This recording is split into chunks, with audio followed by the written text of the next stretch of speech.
បាទគ្រប់បងប្អូនអរគ្នាមកបន្តជួបគ្នាសិក្សាទៅលើបច្ចេកទេសនៃការចាំមន់ស្រាយរបស់យើងបាទថ្ងៃនេះខ្ញុំจะការប្រៀបធៀបគ្នារវាងការដែលយើងដាក់ប្រកាសពូជមេ5ឈ្មោះមួយហើយនឹងការដាក់បញ្ចូលគ្នារវាងមេ50ឬក៏60បាទ10ដែលនៅចូលគ្នាតែម្ដងបាទបងប្អូនសង្កេតឃើញបច្ចុប្បន្ននេះការប្រកាសពូជយើងធ្វើឡើងពីរបៀបធំទៅហើយទីមួយគឺប្រកាសបែបធម្មជាតិដូចខ្ញុំបានលើកឡើងហ្នឹងកាត់បែបធម្មជាតិហ្នឹងគឺវាមាន2ជំរើសហ្នឹងជំរើសដាក់មេ5ឈ្មោះមួយឬក៏ជំរឿមួយទៀតដាក់ដូចខ្ញុំកំពុងតែធ្វើបច្ចុប្បន្នហ្នឹងគឺមេ50វិញទៅបាទ10អញ្ចឹងទៅណាហើយមួយទៀតហ្នឹងគឺការប្រកាសបែបសបានិមិត្តហ្នឹងហើយអាហ្នឹងគឺវាឈានដល់កម្រិតនោះទៅហើយក៏ប៉ុន្តែខ្ញុំមើលឃើញថាការប្រកាសពូជទាំងពីររបៀបហ្នឹងវាសិតតែមានគុណសម្បត្តិនិងគុណវិបត្តិតែបាទម្យ៉ាងម្នាក់បាទកន្លងមកហ្នឹងខ្ញុំបានបរៀនបងប្អូនច្រើនហើយពីការប្រកាសពូជបែបសបានិមិត្តហ្នឹងណាហើយក៏បាននិយាយពីផលប្រយោជន៍ហើយនឹងគុណវិបត្តិរបស់វាដែរប៉ុន្តែនៅក្នុងវីដេអូនេះគាត់លើកឡើងនៅការប្រៀបធៀបគ្នាដោយសារតែមានបងប្អូនដែលបានសួរថាតើដាក់មេ5ឈ្មោះមួយហើយនឹងការដាក់បញ្ចូលគ្នារវាងមេច្រើននេះតើវាទទួលបានលទ្ធផលវាម៉េចអត្រាកំណើតសំខាន់គឺលទ្ធភាពនៃការផ្ដល់សុទ្ធហ្នឹងហើយគេថា egg production ហ្នឹងតើវាលទ្ធភាពដែលវាអាចផ្ដល់សុទ្ធហ្នឹងវាបានខ្ពស់ប៉ុណ្ណាហើយមួយទៀតគឺ hedge ability មានន័យថាអត្រានៃការដែលអាចញាស់បានហ្នឹងគឺភាគរយប៉ុណ្ណាណាហ្នឹងហើយមួយទៀតគេហៅថា fertile egg វាលទ្ធភាពនៃការកកំណើតហ្នឹងគឺរបៀបម៉េចនៅចុងថ្ងៃនេះខ្ញុំមកប្រៀបធៀបឲ្យបងប្អូនមើលហើយលើកឡើងពីគុណសម្បត្តិនិងគុណវិបត្តិនៃការធ្វើហ្នឹងរវាងការដាក់មេ5ឈ្មោះមួយគឺងាយស្រួលក្នុងការគ្រប់គ្រងដោយសារតែមេវាតិចបាវាតិចបាទអាហ្នឹងគឺងាយស្រួលក្នុងការគ្រប់គ្រងហើយយើងអាចបានន័យថាបន្សុទ្ធ gen ទៀតផងហ្នឹងហើយគេថា genetic មកវាហ្នឹងគឺយើងអាចបន្សុទ្ធបានតាមរយៈការដាក់បែបហ្នឹង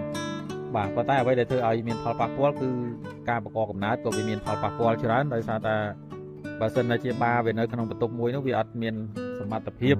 គ្រប់គ្រងទៅលើមេហ្នឹងទេមានន័យថាបាវាអត់មានសមត្ថភាពគ្រប់គ្រាន់ក្នុងការជន់អញ្ចឹងធ្វើឲ្យមេដែល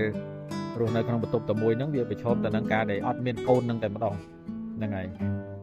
ចឹងនេះជាចំណុចមួយដែលបងប្អូនត្រូវចិត្តដាក់ឲ្យបើសិនជាយើងមិនចង់ជួបប្រទះនៅអត្រាកំណើតទាបគឺយើងត្រួតមើលទៅលើ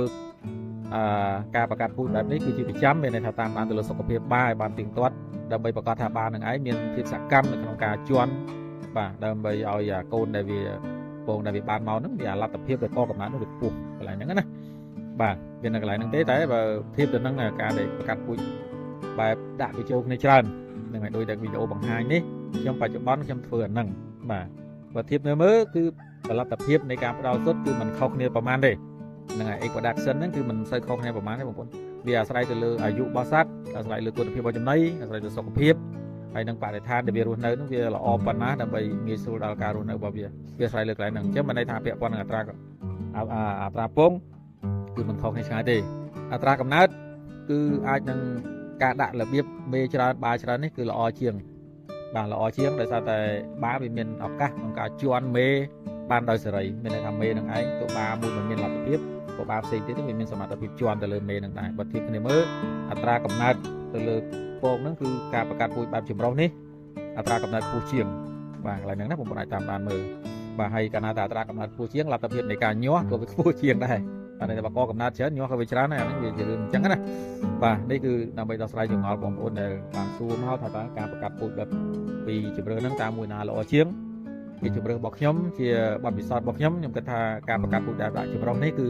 វាល្អជាងងាយស្រួលជាងយើងចំណេញពេលវេលាដោយមិនចាំបាច់លំបាកនៅក្នុងការដើរបែងចែកខណ្ឌបន្ទប់អីហ្នឹងធ្វើឲ្យវា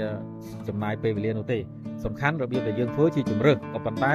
យើងពិនិត្យមើលថាតើអ្វីដែលយើងទទួលបានពីវាស្អីជាគោលដៅដែលយើងចង់បានគឺអត្រាពងអត្រាកំណើតអត្រាញាស់ចេញពីរឿងហ្នឹងអញ្ចឹងបើសិនជាធៀបគ្នាមើលថាវាប្រហាក់ប្រហែលនឹងគ្នាអត្រាពងអត្រាកំណើតអត្រាញាស់ប្រហាក់ប្រហែលនឹងគ្នាយើងគួរតែជ្រើសរើសជំរឿដែលងាយស្រួលចំណេញពេលវេលាច្រើនជាង